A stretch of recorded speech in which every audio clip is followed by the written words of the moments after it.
Selamat datang kembali dalam pembahasan mendalam kita kali ini. Nah, kita mau coba jawab satu pertanyaan besar nih. Di tengah semua berita yang ya seringkali suram, apa iya dunia kita ini sebenarnya jadi lebih baik? Untuk itu sumber kita adalah kutipan dari buku yang cukup terkenal, Enlightenment Now, karya Steven Pinker. Buku ini kan isinya data dan argumen yang bilang, ternyata dalam banyak hal penting, kesehatan, kemakmuran, perdamaian, hak asasi manusia itu udah maju pesat loh. Jadi misi kita kali ini apa? Ya, kita mau bedah bareng-bareng bukti-bukti kemajuan ini, tentu berdasarkan sumber yang ada, dan coba pahami apa sih yang sebenarnya mendorong semua ini. Oke, mari kita mulai dari gagasan intinya dulu ya. Ini, jadi gagasan intinya itu kembali ke era pencerahan, intinya soal keyakinan pada kekuatan akal, sains, dan juga humanisme untuk meningkatkan kualitas hidup manusia. Sumber ini bilang kita tuh sering lupa loh. Lupa gimana tuh? Lupa kalau hal-hal kayak harapan hidup yang panjang atau makanan yang cukup, itu bukan sesuatu yang otomatis ada, bukan kayak kodrat alam gitu. Tapi ini hasil perjuangan, hasil penerapan ide-ide pencerahan tadi. Nah, kalau kita anggap remeh, ini bisa bahaya, karena kemajuan ini harus terus dijaga kan? Menarik. Tadi disebut pencerahan itu intinya akal, sains, humanisme, kemajuan. Tapi kenapa kok rasanya gagasan ini perlu dibela justru sekarang gitu? Apa ada yang mengancam? Nah, itu dia. Sumber ini menyebut ada fenomena yang namanya progresofobia, semacam pesimisme atau malah ketakutan kita sama kemajuan. Ini bisa muncul karena beberapa hal. Pertama, kita mungkin lupa betapa susahnya hidup di masa lalu. Oh iya ya, dulu kan penyakit, kelaparan, kekerasan itu hal biasa ya. Betul. Dan kedua, karena kita tahulah, media itu kan seringnya fokus ke berita negatif, yang buruk-buruk aja yang diangkat. Soal bias media ini di sumber ada data menarik ya. Kayak ada penelitian sentiment mining gitu. Iya, bener.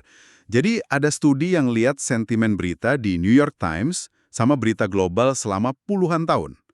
Hasilnya, tren pemberitaan itu jadi makin negatif, makin suram dari waktu ke waktu. Nah, dampaknya ini yang perlu kita perhatikan. Apa tuh dampaknya? Kalau kita terus-terusan dijejali hal negatif, kita bisa jadi sinis sama institusi-institusi yang sebenarnya membawa kemajuan, kayak demokrasi, sains gitu. Malah, bisa jadi kita cari-cari solusi instan atau lebih parah lagi, balik ke cara-cara lama yang udah jelas gagal.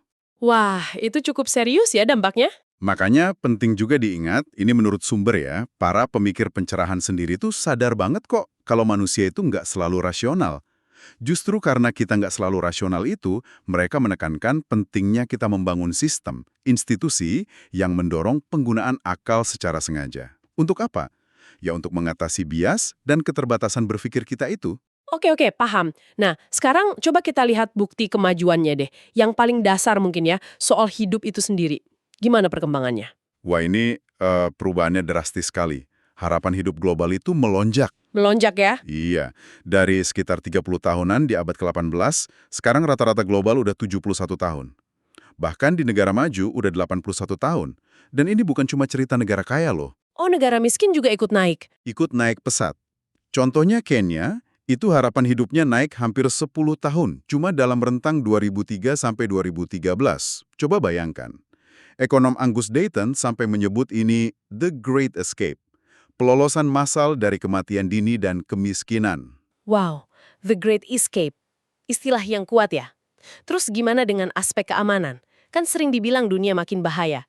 Sumber ini gimana melihatnya? Nah, kalau lihat data jangka panjang, sumber ini justru menunjukkan adanya penurunan kekerasan dalam beberapa gelombang besar sepanjang sejarah. Jelas bukan berarti kekerasan itu hilang sama sekali ya, nggak mungkin. Tapi risikonya kemungkinan kita jadi korban itu jauh lebih kecil sekarang. Gelombang penurunan kekerasan itu kayak gimana contohnya? Macam-macam. Mulai dari terbentuknya negara-negara awal yang menekan perang antar suku, terus berkurangnya angka pembunuhan di Eropa zaman modern awal, lalu ada revolusi kemanusiaan di era pencerahan yang menghapus perbudakan, penyiksaan formal. Terus ada lagi? Ada lagi periode damai relatif setelah Perang Dunia Kedua yang disebut Long Peace, terus New Peace setelah Perang Dingin, sampai berbagai rights revolution soal hak sipil, hak perempuan, dan seterusnya. Jadi secara statistik ya, kemungkinan Anda jadi korban kekerasan sekarang itu jauh lebih rendah dibanding katakanlah kakek nenek Anda dulu. Oke. Satu lagi yang fundamental, kesehatan. Gimana tuh? Nah, ini juga sering kita lupakan. Sumber ini ngingetin kita sering lupa bersyukur atas penaklukan berbagai penyakit. Dulu itu penemu vaksin kayak Jenner, Pasteur, Salk, itu dianggap pahlawan besar. Iya, saya ingat cerita soal pengumuman vaksin polio Salk tahun 1955 itu ya. Betul. Itu disambut gegap gempita. Orang-orang sampai bunyiin klakson di jalan, libur kerja dadakan, pelukan saking senangnya. Sekarang, kemajuan medis kayak gitu seolah jadi hal yang, ya, biasa aja gitu. Padahal itu kan pencapaian luar biasa ya. Fundamental banget. Kita mungkin cenderung fokus ke penyakit yang belum bisa disembuhkan, tapi kita lupa sama penyakit-penyakit yang udah bisa dicegah atau diobati berkat sains dan sistem kesehatan masyarakat yang kita punya sekarang. Bener juga ya. Oke, kita geser sedikit ke soal kelaparan. Ini sering diasosiasikan sama negara berkembang di era modern, tapi apa benar ini fenomena modern? Justru kebalikannya. Sejarah manusia itu penuh banget sama cerita kelaparan yang, mengerikan. Sumber ini bahkan ngutip catatan saksi mata di India tahun 1630-an. Itu ceritanya sampai ada kanibalisme, mayat di mana-mana. Kelaparan itu momok konstan sepanjang sejarah kita. Lalu, apa yang berubah sekarang? Kok kayaknya udah jarang dengar kelaparan skala besar gitu? Nah, perubahannya signifikan. Ketersediaan pangan global itu meningkat drastis. Datanya nunjukin asupan kalori per kapita itu naik, termasuk di negara padat penduduk kayak China dan India. Angka kekurangan gizi kronis juga turun jauh. Kematian akibat bencana kelaparan besar juga turun. Turun tajam. Tapi, ini yang menarik banget. Dan ini wawasan penting dari sumber ini. Ternyata, kelaparan massal terbesar di abad ke-20 itu, sebagian besarnya, sekitar 80% katanya, itu bukan karena gagal panen doang loh. Loh, terus karena apa dong? Seringkali justru akibat langsung dari kebijakan pemerintah yang, destruktif. Contoh paling parah itu kolektivisasi paksa di Uni Soviet zaman Stalin yang bikin Holodomor di Ukraina atau lompatan jauh ke depannya Mao di China. Itu korban jiwanya jutaan. Jadi bukan cuma soal teknologi pertanian ya? Betul. Konflik dan tata kelola pemerintahan yang buruk juga berperan besar. Jadi keamanan pangan itu ternyata bukan cuma soal punya teknologi atau enggak, tapi juga soal perdamaian dan pemerintahan yang benar. Itu poin pentingnya. Oke. Tadi kita udah bahas Great Escape dari kematian dini. Sekarang gimana sama Great Escape dari kemiskinan? Nah, ini juga ceritanya mirip. Data Produk Dunia Bruto atau GWP itu menunjukkan ada ledakan kemakmuran global terutama sejak abad ke-19. Ini nggak lepas dari apa yang disebut sejarawan Joel Mokyr sebagai ekonomi tercerahkan. Ekonomi tercerahkan? Maksudnya gimana tuh? Maksudnya, ekonomi yang secara sistematis mulai menerapkan pengetahuan ilmiah dan teknologi untuk meningkatkan produksi dan kesejahteraan. Coba bayangin aja, mesin-mesin industri, pertanian yang jauh lebih produktif, revolusi kesehatan masyarakat, itu semua kan hasil penerapan sains. Tapi kita juga tahu kan, industrialisasi awal itu banyak cerita kelamnya, ada pekerja anak, kondisi kerja yang buruk sekali. Benar sekali. Dan sumber ini nggak menyangkal itu kok. Poin pentingnya adalah, kemajuan itu nggak selalu datang dalam paket yang sempurna, yang langsung bagus semua. Kita bisa belajar, kita bisa memperbaiki. Jadi kita bisa ambil yang baik dan perbaiki yang buruk gitu ya? Tepat. Kondisi kerja itu kan terbukti membaik seiring negara jadi lebih kaya, lebih terhubung secara global. Seringkali juga didorong oleh perjuangan para pekerja itu sendiri. Bahkan, buat sebagian orang, kayak perempuan di abad ke-19, kerja di pabrik itu malah bisa jadi semacam langkah emansipasi dari kungkungan peran tradisional di rumah. Menarik ya cara melihatnya. Terus gimana soal globalisasi? Ini kan sering banget jadi kambing hitam berbagai masalah ekonomi. Ya, karena globalisasi ini udah berhasil mengangkat lebih dari 1 miliar orang dari kemiskinan ekstrim. Mungkin ini kata sumbernya, semacam konsekuensi yang tidak disengaja dari perdagangan dan investasi global. Tapi dampaknya nyata banget. Dunia ini pelan-pelan bergerak menuju kelas menengah global yang lebih besar. Oke, jadi rata-rata dunia memang lebih kaya, tapi gimana soal ketimpangan? Kan sering kita dengar, yang kaya makin kaya, yang miskin makin susah, jurangnya makin lebar, gitu. Nah, ini memang isu yang kompleks ya. Sumber ini coba membedah. Pertama, kalau kita lihat secara global, ketimpangan antar negara itu justru cenderung menurun loh. Kenapa? Karena negara-negara miskin mulai mengejar ketertinggalan. Ini yang disebut Great Convergence. Oke, itu antar negara. Kalau di dalam satu negara, terutama negara maju. Nah, di dalam negara maju, ketimpangan pendapatan memang cenderung meningkat dalam beberapa dekade terakhir. Ini fakta. Tapi, sumber ini mengingatkan penting buat bedain antara kemakmuran relatif, yaitu perbandingan kekayaan kita dengan orang lain, sama kemakmuran absolut, yaitu kondisi hidup kita yang sebenarnya. Maksudnya gimana tuh bedanya? Gini loh, meskipun mungkin secara persentase, bagian kue ekonomi yang didapat kelas bawah atau menengah nggak nambah banyak, tapi ukuran kuenya sendiri kan jadi jauh lebih besar. Sumber ini menantang narasi stagnasi dengan melihat konsumsi, bukan cuma pendapatan. Oh, jadi dilihat dari apa yang bisa dibeli ya? Betul, orang yang dianggap miskin atau berpendapatan rendah di negara maju sekarang, itu punya akses ke listrik, air bersih mengalir, kulkas, TV berwarna, bahkan mesin cuci dan ponsel. Ini barang-barang yang 150 tahun lalu orang paling kaya sekalipun belum tentu punya loh. Ini kan mengubah makna miskin itu sendiri, ya kan? Iya juga sih. Waktu luang juga, rata-rata bertambah baik buat laki-laki maupun perempuan dibanding 50 tahun lalu. Oke, tapi ini bukan berarti nggak ada masalah ekonomi sama sekali kan ya? Sumbernya mengakui itu juga. Oh, tentu saja. Sumber ini juga jelas menyebut tantangan-tantangan nyata. Misalnya, lambatnya kenaikan upah real buat sebagian kelompok pekerja, terus ada isu otomatisasi yang mengancam pekerjaan, biaya pendidikan tinggi yang makin mahal, sama pengaruh uang dalam politik. Itu semua masalah real. Jadi intinya mengakui masalah tapi juga melihat gambaran besarnya ya. Betul. Gambaran besarnya adalah peningkatan standar hidup absolut yang signifikan buat mayoritas orang di dunia. Meskipun tantangan dan ketimpangan masih ada dan perlu diatasi. Nah, ngomongin kemajuan ekonomi, ini pasti ada hubungannya sama salah satu kekhawatiran terbesar zaman kita, lingkungan. Gimana sumber ini membahas isu ini? Kan ini sering jadi sumber pesimisme ya? Iya, betul. Sumber ini sangat mengakui keseriusan masalah perubahan iklim. Nggak main-main soal itu. Tapi di sisi lain, dia juga ngingetin kita pada keberhasilan-keberhasilan di masa lalu yang menunjukkan bahwa masalah lingkungan global itu bisa kok diatasi kalau ada kemauan dan kerjasama internasional. Contohnya apa tuh keberhasilan masa lalu? Misalnya, pengurangan drastis fallout radioaktif dari tes nuklir di atmosfer. Itu kan dulu masalah besar, tapi berhasil diatasi lewat perjanjian internasional tahun 1963. Terus ada lagi soal hujan asam. Itu juga bisa dikurangi lewat traktat di tahun 80-an dan 90-an. Dan yang paling sering disebut, pemulihan lapisan ozon berkat larangan penggunaan CFC tahun 1987. Jadi bukan nggak mungkin. Oke, itu contoh keberhasilan. Terus kalau soal perubahan iklim sendiri, gimana pandangan spesifik sumber ini? Kayaknya ada penekanan khusus ya? Iya, ada penekanan kuat pada perlunya deep decarbonization. Maksudnya, perombakan besar-besaran sistem energi kita untuk benar-benar ngilangin emisi karbon. Nah, salah satu solusi yang diangkat cukup kuat di sini adalah energi nuklir. Energi nuklir ya? Kenapa itu? Argumennya gini, nuklir itu saat ini adalah sumber energi bebas karbon yang paling bisa diandalkan skalanya dan ketersediaannya.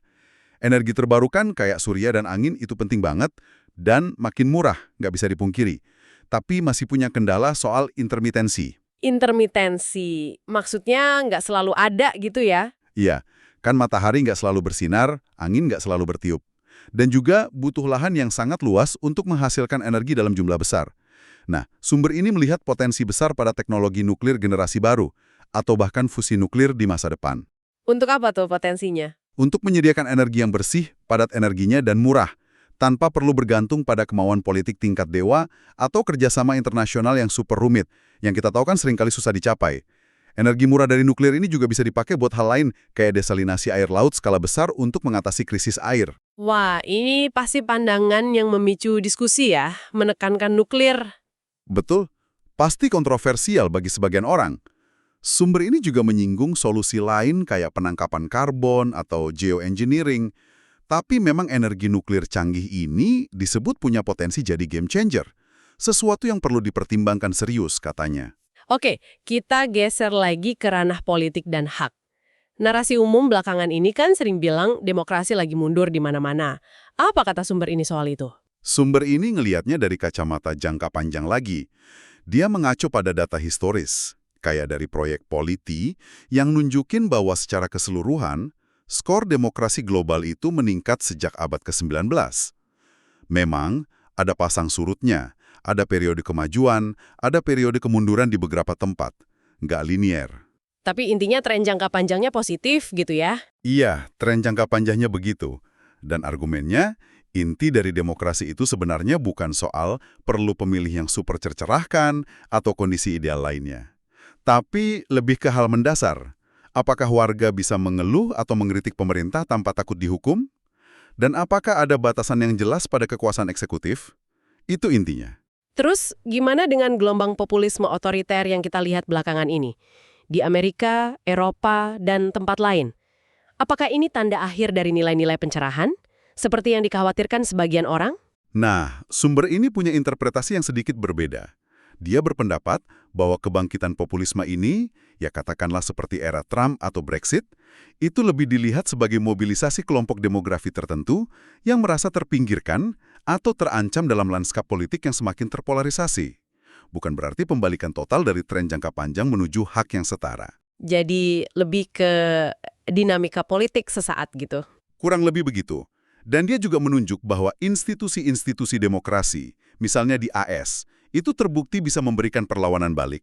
Semacam stres test gitu, dan institusinya masih bertahan.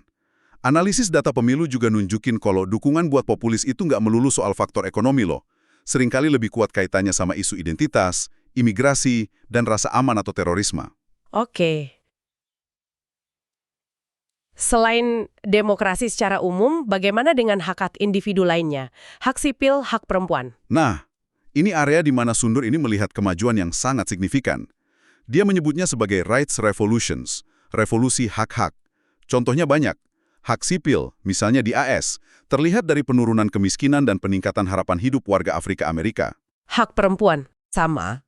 Peningkatan partisipasi politik, akses pendidikan yang lebih luas, penurunan angka kekerasan dalam rumah tangga di banyak tempat, terus ada hak kelompok LGBTQ+, dengan peningkatan penerimaan sosial dan legalisasi pernikahan sesama jenis di makin banyak negara.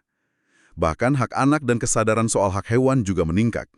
Jadi ada pergeseran nilai global gitu ya? Betul. Secara global, data menunjukkan ada peningkatan dalam apa yang disebut nilai-nilai emansipatif, yaitu nilai-nilai yang menekankan kebebasan memilih, kesetaraan gender, toleransi terhadap perbedaan. Dan menariknya, peningkatan nilai-nilai ini berkorelasi kuat dengan tingkat kemakmuran, pendidikan, dan urbanisasi suatu masyarakat. Wah, pendidikan lagi-lagi disebut ya. Kayaknya ini kunci banget di banyak aspek kemajuan ini. Sangat-sangat kunci. Peningkatan tingkat literasi global dan partisipasi sekolah, terutama untuk perempuan, itu dampaknya luar biasa besar dan luas. Pendidikan itu kan bukan cuma ngasih keterampilan kerja ya. Tapi juga mengubah cara pandang. Tepat, mengubah cara pandang. Bisa mengurangi kepercayaan pada tahayul, meningkatkan pemahaman antar budaya, mengajarkan cara menyelesaikan konflik tanpa kekerasan. Itu semua efek penting dari pendidikan. Di sumber ini juga disebut fenomena menarik namanya Flynn Effect. Itu apa ya? Ah ya, Flynn Effect. Itu adalah observasi bahwa skor tes IQ rata-rata di banyak negara di seluruh dunia itu naik secara konsisten selama beberapa dekade di abad ke-20.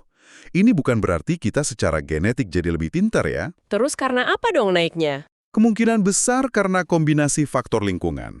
Nutrisi yang lebih baik, kesehatan yang lebih baik, dan terutama pendidikan formal yang lebih luas dan lebih menekankan pada penalaran abstrak. Di era modern kan kita dituntut berpikir lebih abstrak, lebih ilmiah. Nah, kemampuan berpikir yang meningkat ini, hipotesisnya, bisa jadi salah satu motor penggerak kemajuan di bidang ekonomi dan sosial lainnya juga.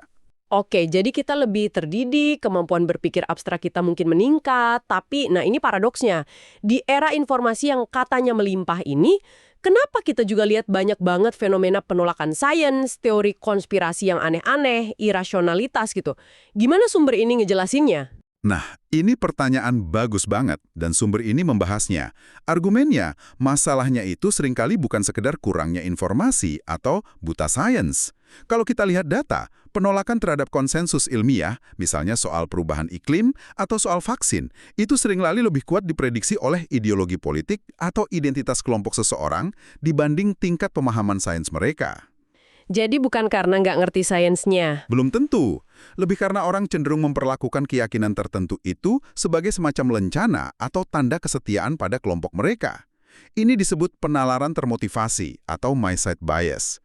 Secara sosial, menyatakan pendapat yang salah menurut standar kelompok, itu bisa berisiko dikucilkan, dijauhi. Jadi, dari sudut pandang melindungi status sosial, sikap itu bisa dibilang rasional. Rasional secara sosial, tapi irasional secara keilmuan ya. Tepat. Rasional dalam arti melindungi posisi di grup, tapi irasional kalau tujuannya mencari kebenaran objektif. Ini tantangan besar di era sekarang. Oke. Pertanyaan pamungkas nih kayaknya. Dengan semua kemajuan objektif yang tadi dibahas, hidup lebih lama, lebih sehat, lebih aman, lebih kaya, lebih terdidik. Apakah kita jadi lebih bahagia? Apa kata datanya? Secara global, kalau kita lihat data survei kebahagiaan atau kepuasan hidup di seluruh dunia, jawabannya cenderung iya. Ada korelasi yang cukup kuat antara PDB per kapita suatu negara dengan tingkat kebahagiaan atau kepuasan hidup rata-rata warganya. Jadi uang memang bisa beli kebahagiaan? Ya, setidaknya sampai batas tertentu. Terutama pada tingkat pendapatan rendah ke menengah, peningkatan pendapatan itu biasanya diiringi peningkatan kebahagiaan yang cukup signifikan. Mungkin karena uang itu memberi lebih banyak pilihan hidup, rasa aman, akses ke hal-hal yang meningkatkan kualitas hidup. Tapi bukankah ada fenomena aneh di beberapa negara kaya, kayak Amerika Serikat misalnya, di mana tingkat kebahagiaan rata-ratanya cenderung datar, atau bahkan sedikit turun selama beberapa dekade, meskipun PDB per kapitanya terus naik. Betul, AS itu sering disebut sebagai outlier atau pengecualian dalam hal ini. Kenapa bisa begitu? Penyebabnya kompleks dan masih jadi perdebatan para ahli. Ada yang bilang mungkin karena tingkat ketimpangan yang lebih tinggi di AS, atau mungkin faktor budaya lain seperti materialisme atau kurangnya ikatan sosial. Tapi, kasus AS ini nggak serta-merta menyangkal tren korelasi positif secara global. Jadi penting juga bedain kondisi objektif sama perasaan subjektif ya? Sangat penting. Kita bisa aja punya semua indikator objektif kesejahteraan. Hidup lama, sehat, aman, bebas, tapi belum tentu merasa bahagia atau puas. Dan sebaliknya.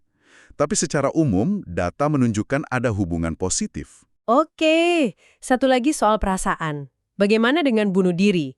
Kan sering dianggap sebagai tanda keputusasaan di era modern yang penuh tekanan. Apa datanya mendukung itu?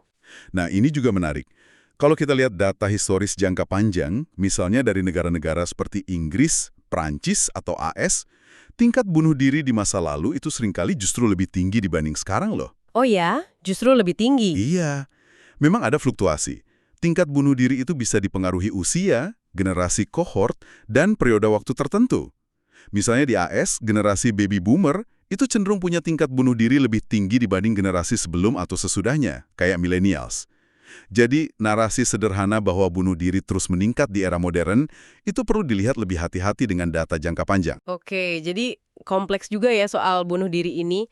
Nah, dari semua pembahasan tadi, kelihatan banget ya peran akal dan sains dalam mendorong kemajuan. Tapi terus, apa landasan moral kita kalau bukan lagi dari agama tradisional? Sumber ini kan kayaknya mengarah ke humanisme ya. Bisa dijelaskan sedikit apa itu humanisme menurut sumber ini? Iya, betul. Humanisme, dalam konteks yang dibahas di sumber ini, itu pada dasarnya adalah sebuah pandangan dunia atau filosofi hidup yang mendasarkan nilai dan moralitas pada akal, pada kepedulian terhadap sesama manusia, dan juga makhluk hidup lainnya. Tujuannya apa? Ya untuk memaksimalkan perkembangan potensi manusia, kebahagiaan dan kesejahteraan di kehidupan sekarang ini, di dunia ini, tanpa perlu bergantung pada kepercayaan pada dewa atau kehidupan setelah mati. Jadi fokusnya di sini dan saat ini ya? Betul, dan ini bukan ide baru sebenarnya. Akarnya bisa dilacak jauh ke belakang sampai zaman aksial, tapi kemudian menguat lagi di era pencerahan. Dan nilai-nilai humanisme ini sebenarnya mendasari banyak prinsip dalam deklarasi hak asasi manusia modern yang kita kenal. Apakah humanisme ini berarti anti-agama? Atau bertentangan langsung dengan agama? Nggak harus, dan nggak selalu. Sumber ini juga bilang, banyak kok tradisi agama yang sebenarnya punya nilai-nilai humanistik yang kuat. Misalnya Konfusianisme, Buddhisme, atau cabang-cabang liberal dalam Judaisme dan Kristen. Tapi, yang membedakan humanisme sekuler adalah penolakannya terhadap klaim bahwa otoritas moral itu hanya bisa datang dari wahyu ilahi atau kitab suci semata. Jadi moralitas bisa punya dasar lain selain perintah Tuhan gitu ya? Iya, ada argumen filosofis klasik namanya dilema Euthyphro yang intinya bertanya, Apakah sesuatu itu baik karena Tuhan perintahkan, atau Tuhan perintahkan sesuatu karena hal itu memang baik? Nah, ini menunjukkan bahwa konsep baik itu bisa jadi independen dari perintah ilahi. Moralitas humanistik mencoba mencari dasar rasional dan universal untuk moralitas, yang berakar pada kepentingan bersama kita sebagai manusia. Misalnya, kita semua akan lebih baik kalau kita saling menolong dan tidak saling menyakiti. Ini bukan relativisme moral, tapi upaya mencari dasar moral yang objektif di luar dogma agama. Sumber ini juga mencatat adanya tren global sekularisasi, yaitu menurunnya tingkat afiliasi dan praktik keagamaan formal di banyak masyarakat seiring dengan meningkatnya kemakmuran, pendidikan, dan modernisasi. Ini terlihat jelas di Eropa Barat, negara-negara persemakmuran, Asia Timur. Di Amerika juga katanya mulai kelihatan ya. Iya, di AS juga mulai meningkat, terutama di kalangan generasi muda yang sering disebut nones, tidak berafiliasi agama. Meskipun kekuatan politik kelompok agama yang terorganisir kadang bisa memberi kesan sebaliknya. Bahkan di dunia Islam pun, kata sumber ini, ada potensi perubahan ke arah liberalisasi yang didorong oleh modernitas. Sumber ini juga sempat mengkritik pandangan anti-humanis, kayak pemikiran Nietzsche gitu ya, yang dianggap bisa mengarah ke penggabungan kekuasaan dan kekerasan. Betul, ada kritik ke arah sana. Intinya, sumber ini berargumen bahwa pandangan dunia yang paling konsisten dengan pengetahuan modern yang kita miliki saat ini adalah pandangan dunia yang saintifik dan humanistik. Fakta-fakta ilmiah memang tidak secara langsung mendikte nilai-nilai moral kita, tapi fakta itu membatasi pilihan kita dan mendorong kita untuk mengambil tanggung jawab atas kesejahteraan kita sendiri, sesama manusia, dan juga planet ini. Oke, jadi setelah kita telusuri nih berbagai data dan argumen dari kutipan Enlightenment Now ini, gambaran yang muncul tuh kayaknya memang ada bukti yang cukup kuat ya untuk narasi kemajuan manusia di banyak bidang. Penting, sebuah cerita yang mungkin seringkali tenggelam gitu aja oleh kebisingan berita negatif sehari-hari. Iya, dan kemajuan ini, setidaknya menurut argumen dalam sumber yang kita bahas, bukanlah suatu kebetulan belaka, tapi lebih dilihat sebagai buah dari penerapan akal, sains, dan nilai-nilai humanistik yang ya akarnya dari pencerahan itu tadi. Meskipun tentu saja prosesnya nggak pernah mulus, tantangannya masih banyak banget, dan sifat dasar manusia yang nggak selalu rasional itu juga jadi faktor. Nah ini mungkin membawa kita pada pemikiran penutup nih untuk Anda para pendengar renungkan. Kalau memang kemajuan ini nyata adanya, dan kalau kita memang punya perangkat berupa akal dan sains yang terus berkembang ini, lalu tanggung jawab apa ya yang muncul buat kita semua, baik secara individu maupun kolektif? Tanggung jawab untuk nggak cuma menjaga apa yang udah kita capai susah payah ini, tapi juga untuk mengatasi masalah-masalah global besar yang masih tersisa, dan mungkin juga secara aktif melawan kekuatan-kekuatan yang bisa memutarbalikkan kemajuan itu sendiri. Sebuah pertanyaan untuk kita pikirkan bersama. Terima kasih banyak sudah menyimak pembahasan mendalam kita kali ini. Sampai jumpa lagi di penelusuran berikutnya.